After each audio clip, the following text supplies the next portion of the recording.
Welcome back for another episode, we'll call it episode 2, I guess, of our LS1 cam testing journey. So we've got the test mule done. You obviously watched the first video where we've gone into detail, well, not, I wouldn't say full detail, but we've explained to you that we've got the car, we've cut the front up.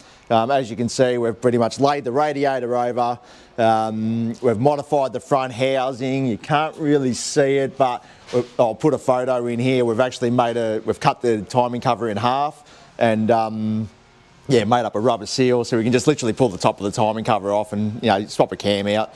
Like, I'm talking like literally 20-25 minutes tops and we'll have a cam swap done. But yeah, so we've got that done, and keen eyes will notice it. Yes, the fans are pointing down. Yes, the OTA is above it. The fans are blowing down. They're not blowing up, they're blowing down. So all the hot air is getting pushed down to the ground. Yes, there is no air filter in that OTR. I've left it out.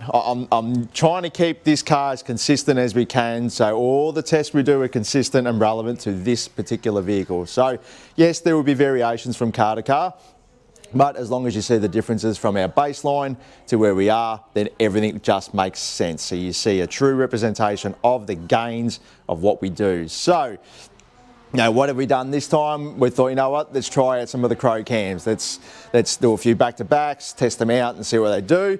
One particular cam that has been on my radar for quite some time, and we have been using this in the 6 litres for people who want a camshaft but don't really want a camshaft. And basically, it's quite a smooth, lopey idling camshaft. Doesn't affect the economy, doesn't affect the drivability. Works great with a standard converter. It's just a really good low down, mid sort of camshaft. It just takes the power curve and moves it up a little bit. But never used it in an LS1. And I thought, you know what, let's try it in an LS1. Let's see how it works in LS1. Because honestly, I thought it wasn't going to be that good. But it's actually not too bad. I'm quite surprised at how it works. Now, this is intended for a completely different audience of people. So people will get on here and be like, don't put a cam in unless you're going to put a decent cam in. Or, you know, not everybody wants their teeth rattling out of their head and sitting there shaking at a set of traffic lights with a red flag saying, look at me, I've got a big modified car. There are people out there who are car enthusiasts, but they want more power. However, they've got families, they've got missuses that aren't into that sort of stuff. So they have to make a compromise, and unfortunately that's part of life. So, so you can have your cake and you can eat it. There are combinations that you can build. So in this case, this camshaft is really, well, honestly intended at people who, you know, have you got a 4-wheel drive? You're looking at making some low down torque and mid power, or increasing the power range, or having just a little bit more. Have you got a car you know, you do a bit of towing with, you just want a bit more power, but you know, you're happy to make a bit of a sacrifice with a little bit of sound, a little bit of a light shake, but you don't want to have the car rattling your teeth out. You don't want to trade off fuel economy, or you don't want this fuel smell out the back of the car. There's so many reasons why you would want to have a small cam, and this is, you know, this cam ticks the boxes, so let's have a look at it. So here's our baseline stock, which is the same as our previous episode 1 video. So 258 kilowatts, 456 Newton meters. That is our stock baseline. We will always be working off this number all the time. I don't care if it reads high or low to any other car out there.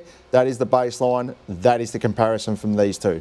So with the Crow, 1780 they call it. So it's a 203, 219 on a 114 lobe set, and it's around 550 thou lift. 273 kilowatts, 484 newton meters of torque. Now that's actually quite impressive. I was actually like, wow, this makes reasonably good power. That's on par with some of the bigger camshafts, like the Crow Cam's 1247.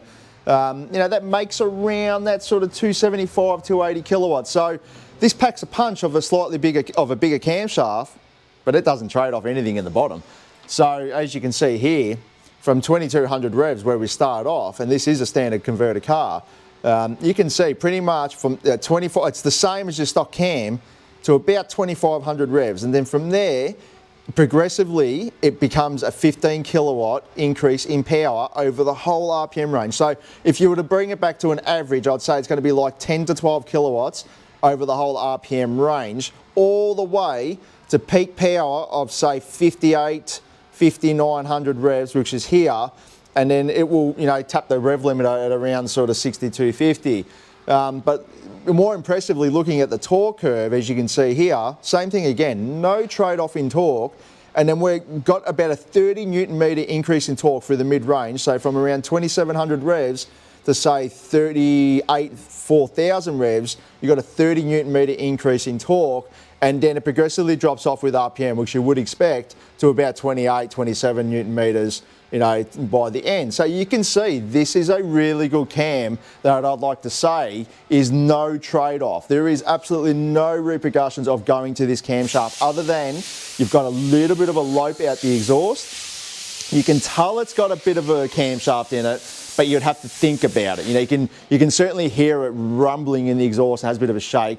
You can feel it through the steering wheel ever so slightly, you know, just the engine ever so slightly rocking, but it's not offensive. So if you've got no disrespect to all the girls out there, but if you've got a missus who absolutely hates cars, and there are people out there who have missus who hates cars, but you're a car guy, so you have to find a happy ground somewhere, you know, happy wife, happy life, as they say. So this camshaft will suit you to the T, because you could put this in, because, you know, you're not hiding it, but you could put it in there where your missus doesn't quite notice it, but, you know, she knows something's going on, but she can't quite put her finger on it.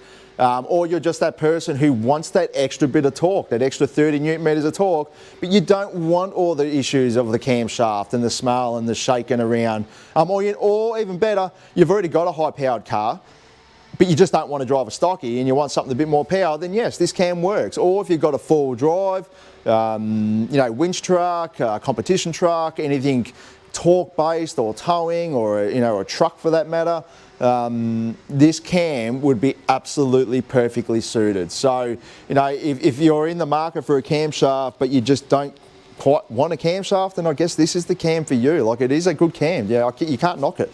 So, but there's the cam card there. I will put a harder copy of it in the video. I have got a sound of it at the back. Hopefully it's worked out nicer. I've tried a few different things with the mic. And a front-on view, obviously, with the car at the end of the video. So let us know what you think. I'm actually quite impressed with this camshaft. Would I recommend this to, you know, 90% of the customers? No, I won't.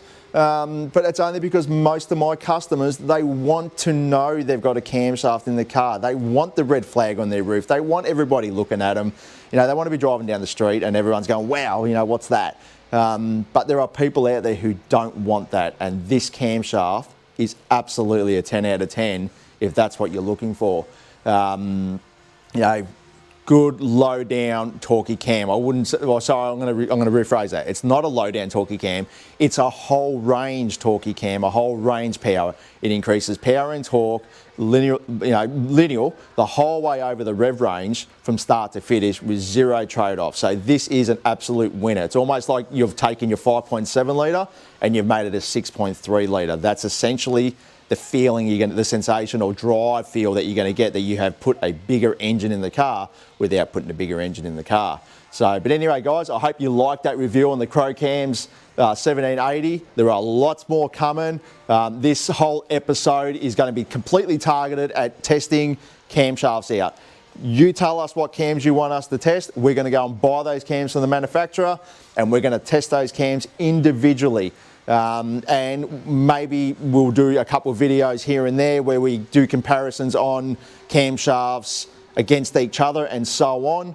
We'll look into that as we go, but for the moment we're just going to do individual camshaft back-to-back reviews to help you guys make your decisions easier on what camshaft to purchase for your car, because it's always a hard decision and there's so much stuff out on the internet. There's just not enough valid or validated information to actually, you know, to back up exactly what to buy. It's just too hard for you guys. I feel for you because it's easy for me. I know what I'm looking for. I know what I'm doing, but there's people who just don't know and they need help. So, but anyway, thanks again. Thanks for watching, and we will see you on number 3. Catch ya.